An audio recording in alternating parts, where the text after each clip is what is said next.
Écoutez, on avait dit que c'était une saison de transition. Moi, c'était mon avis d'ailleurs, et c'est toujours mon avis, mais c'est une transition qui est parfaitement réussie. Parce que le club est parmi les premiers et terminera parmi les premiers. Ça veut dire qu'en réalité, on peut faire beaucoup de choses lorsqu'on a beaucoup de volonté. Et il y a eu une fidélité des joueurs pour le club. C'est ce qu'il faut remarquer. Et là, cette année, il y a des intégrations de jeunes qui réussissent d'ailleurs très bien. Ce qui fait qu'on prépare un avenir dont je suis certain qu'il sera très positif.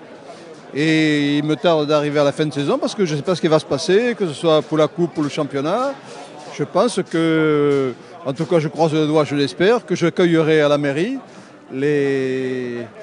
l'ASC pour un titre, sans aucun doute. Ils sont pas tout à fait au point à mes yeux, mais on n'est pas à la fin de la saison, ça veut dire qu'il ne peut y avoir qu'une bonification. Donc il y a un bon entraînement et surtout il y a un bon état d'esprit, une volonté de faire vivre le ballon qui est l'esprit de ce jeu à la base. Faire vivre le ballon, faire courir, aller très vite, et ils y sont.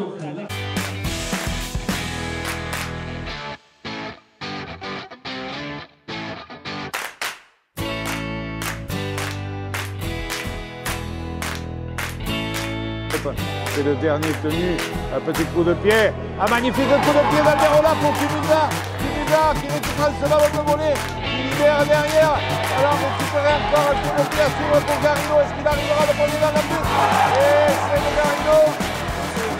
Oui, j'ai trouvé des belles envolées, puis une belle réussite sur les deux essais de Carcassonne, une belle partie. Je pense qu'ils sont à la bonne place, la deuxième place et pourquoi pas la première, j'espère en tout cas pour Carcassonne. Bon, vous allez revenir alors? Oui, on est déjà présent et on revient régulièrement. Oui.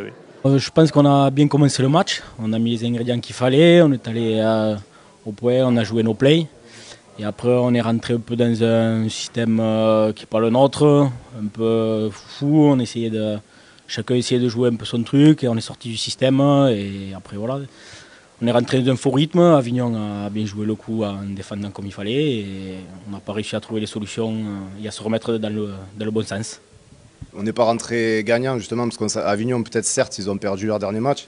Mais après ils jouaient bien et à chaque fois c'était sur des petites erreurs, dernière passe, un mauvais rebond qui justement aujourd'hui l'ont eu, ils ont joué leur jeu, nous on n'a pas joué le nôtre et voilà malheureusement dès qu'ils ont vu qu'il y avait moyen de nous embêter, ils n'ont pas lâché et nous justement c'est là qu'on a lâché, qu'on est passé à travers. Après on va s'entraîner dur et ça va peut-être nous mettre un coup de pied aux fesses pour repartir de plus belle et justement augmenter notre niveau de jeu pour les échéances importantes qui vont arriver. Milieu toujours, sur les 10 mètres de cette équipe carcassonnaise, ça parera et voilà c'est l'essai avignonnais. Julien qui va retrouver là-bas le numéro 19 Romano qui est plaqué, qui est mis au sol sur les 10 mètres dans l'axe des poteaux carcassonnais. Ça attaque sur le côté droit là-bas, avec Ray intercalé jusqu'à Doha et l'essai.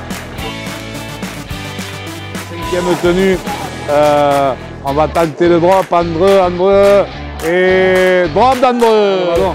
Attention avec Tétard, la sirène retentit et voilà c'est fini. Ça c'est fini, les Avignonnais s'imposent ici, 19 à 16. Ils n'ont pas démérité, une belle partie malgré tout. Donc monsieur Santenac, quelques mots sur cette rencontre, c'est un peu une surprise mauvaise pour les Carcassonnais. Ah oui, en effet, c'est une mauvaise surprise, mais les Avignonnais ont vendu chèrement leur peau et vraiment, ils nous ont surpris de cette partie. On ne s'attendait pas à autant de résistance. On sait qu'on saura rebondir, on a confiance dans cette équipe, pas de problème.